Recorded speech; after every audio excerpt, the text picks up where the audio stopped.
Do you still believe in Nigeria? I believe in Africa. Is that far different from Nigeria? Yes, we have to understand Nigeria is a structural, it's a colonial structure. And when, as Africans, understand what happened to the continent of Africa, then we need to appreciate our history. Why do I always go back there? Because Africans take, for instance, the Trans-Sahara slave trade for granted. We take the Trans-Sahara Atlantic slave trade for granted. And when we even talk about this, we blame ourselves. We say we sold ourselves. These are issues that we are taught. That's why I said education is so important. If we don't understand and appreciate what our ancestors went through, where we're having this interview, can you imagine how many souls died during the slave trade? Just been transported from, let's take for instance, somewhere very close like Benin. It's an African. So look, you see, colonialism will teach me. I will have said a slave was caught in Benin. It wasn't a slave. An African, a person, a human being was arrested, or captured, taken by force in Benin, put chains around his neck, tied his feet and hand, little water, no food, and he had to walk from Benin all the way to Badagry before he or she was put, and children were put on a ship and taken to the world where they did not recognize. This happened, not one, not two, not 1,000, not 10,000, millions. They say approximately 100 million people died walking, 100 million, 60 million died in the sea. The wars that were happening, the trauma that happened on this continent, the cries, we cannot, you see. And I always like to use the Hitler's case as an example. Why are we sympathetic to the Jewish story? Because there is footage. So if you just talk, you can't even crack a bad Jewish joke, you can't even crack a Jewish joke, they will bring you down. That is how Africa must stand. Don't talk about the slave trade to us. Do you know our pain? You can't imagine the cries. When will Africa stand united in this case? When do we take our case to the United Nations as one people, one voice? We want to veto America. How do we do this? When we are divided, when we go with the colonial structures, we'll always talk in multiple voices. And as the Bible says, when you talk in multiple voices, you have no voice. When we talk with one voice, united, we go to United Nations, we pull out. Because then that body is insignificant to what to us as a people. Of what is it to us? If we all say yes and America vetoes us, of what significance is our presence there? So we stand as one people. So we make our voice heard. We start to do things. We make Africa the envy of the world. So then I'll be able to drive my car from Lagos to Johannesburg. We open our borders.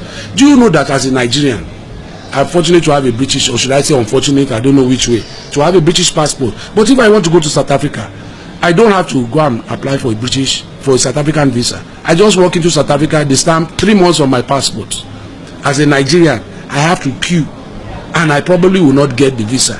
As an African, as a Nigerian that fought against apartheid, I will not be given a visa to South Africa. But as a British, South Africa opens its border to me. You see, all this is part of colonialism. To ourselves, we are very wicked. Just go from Lagos to Benin. See what it will cost you to get through that border.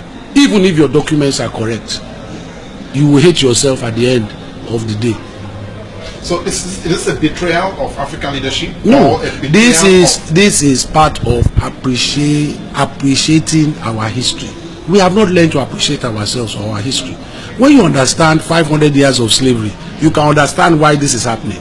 So I will not be one to tell you that I'm going to fight for freedom and it's going to come, I want it in my lifetime. No, I know it's not possible in my lifetime. Do you know how many souls have lost their lives fighting for freedom? Do you know, if Obama is president of America, it's something that nobody could foresee when Martin Luther King was talking about this. But if you thought Obama was going to bring unity into America, then you are a clown.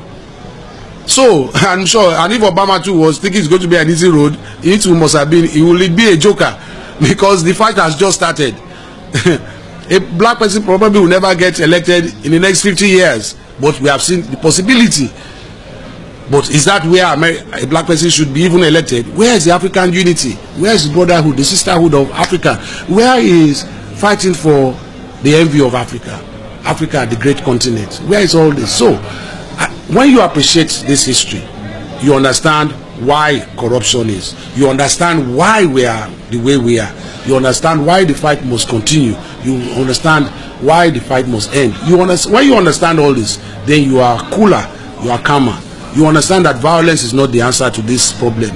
We need more intellectuals. We need to be more tactical. We need to be very diplomatic. We need to be very patient. We need to have virtue on our side.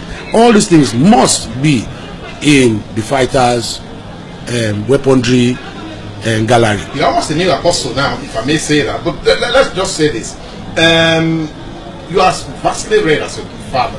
Was that something in the gene, or? No, he made sure when I left school, when he took me out of school, that was one of the other good things he did. He ensured I read. So I came out of school. He now said to give me books on autobiography of Martin Luther King, autobiography of Malcolm X. At that age? At that age, 16. So I was reading Stolen Legacy, Black Man of the Nile. This book I read about 3 times.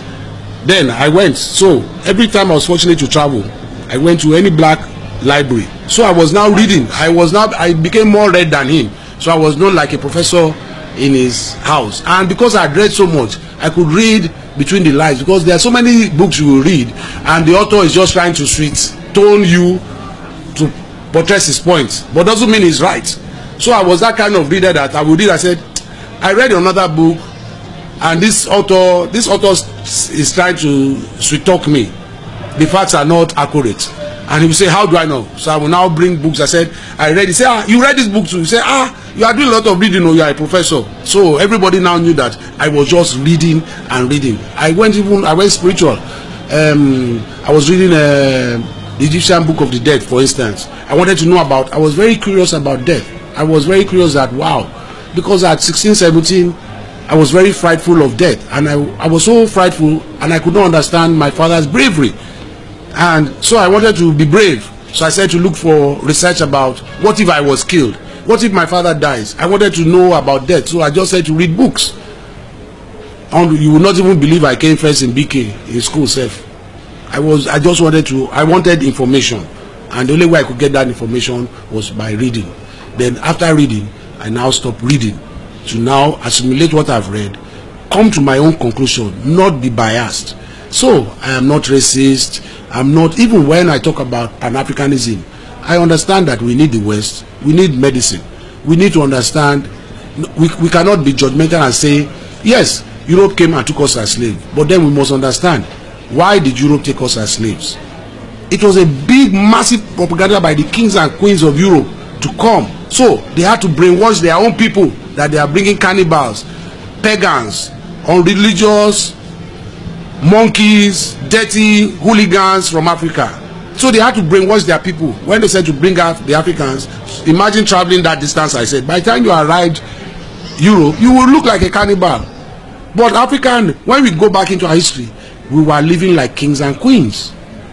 But by the time the slave trade and all this happened, we did look like cannibals. We did look like unreligious or dirty. We look like animals, period. So they brainwashed their people, but it was them, it was their same people. By the time they now got the bad people in Africa to participate in this slavery, Europe said to wake up to the crimes of humanity. So it was Europe, with the fighters of Africa, of course, that had to stop the slave trade. Africa could not have stopped that slave trade on its own. But then Europe, it took Europe 500 years to understand, wow, I caught daddy sleeping with that so-called black monkey. That black monkey is pregnant. The mulatto is born. What is going on? Do you know what the torment the European now went through? That, my God, what is this? My father is guilty of crime.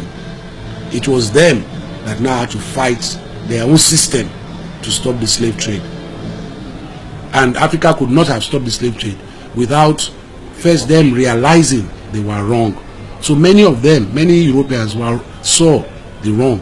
And then don't forget, they were even having a lot of internal wars, religious wars in Europe, in America, the independence of America. So much was going on. When you understand all this history, you can understand why Africa is the way it is.